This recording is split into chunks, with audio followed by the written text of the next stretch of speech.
and we wouldn't take our experiences at St. Michael's for anything in the world. You know, we just love this church and love what the church does. I feel a strong calling to help make certain that these families and their children can be the beneficiaries of all the support that I received and that my family received over the years that we were here. We were stuck in Las Vegas for 9/11, and the outpouring of care and compassion and prayers that we received during that time, it took us 5 days to get home, 5 days. And it was, I still get choked up thinking about it, but it was an outpouring of love and care that we had not really received before. And that's what this church personifies to me, is care and growth in your faith, because you can't grow your faith alone. It's a journey that so many people are on with you and come in and out of your life. But the care that we received during that time and the welcoming that we got that Sunday when we got back was just amazing. It was amazing.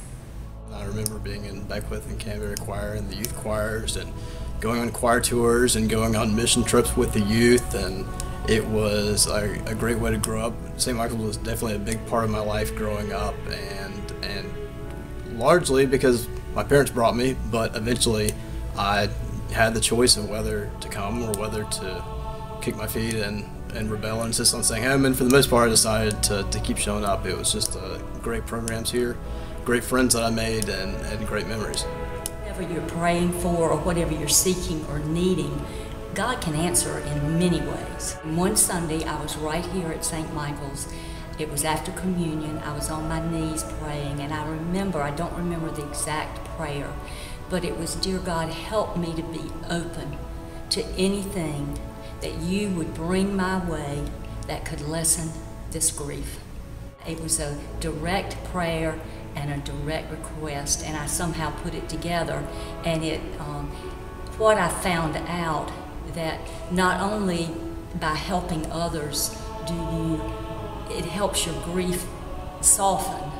I'm not going to say lessen, but it softens your grief, and you get outside of yourself and you realize that what you're doing is now helping someone else, and it's honoring Ben's name. So that was a direct time that I felt this church created that situation for me. I remember the first person that spoke to me in the parking lot, Neil Fisher and Myra. We had a conversation after church, and you know, those small things, those moments are what actually connect you, especially in a larger environment. You know, acts spur your faith, and your faith spur your acts. It's kind of like my philosophy, and I don't know how to be an inactive parishioner or journey person or Christian, or I think that the two go hand in hand. You can't have one without the other. So that's what did it for me. It's just my core belief that you have to act. If you believe, you act, and if you act, you believe. I don't know any better way to put it. Because we all come in the doors of a church with vulnerabilities, and when people are willing to embrace you and support you or show you the way, it can make a tremendous difference in your life as a Christian, whether you're a new Christian or one that has walked this journey for many years and is looking to continue that experience and grow in a life with Christ.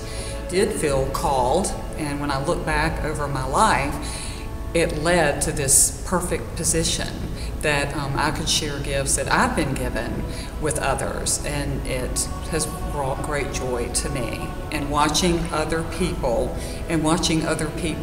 find their way at St. Michael's just opens your heart in a way that you could never imagine. Seeing them get involved in many ministries and finding their path is just heartwarming for them as well as me, as they find the way to share their gifts in this Christian community that we call St. Michael's. I guess it was the way I was brought up. It's just part of my Christian responsibility is to give back a little bit of what I received. And so that's why I do it.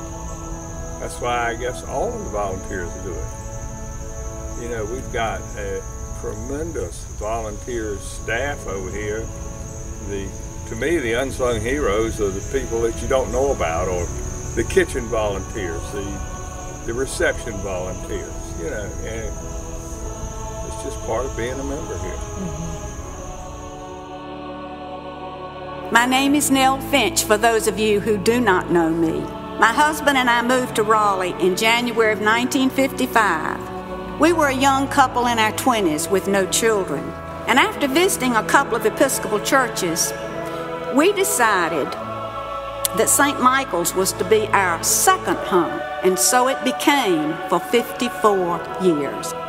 Through the years, we began to realize that in order to show our love and appreciation, that we needed to share fully in its upkeep.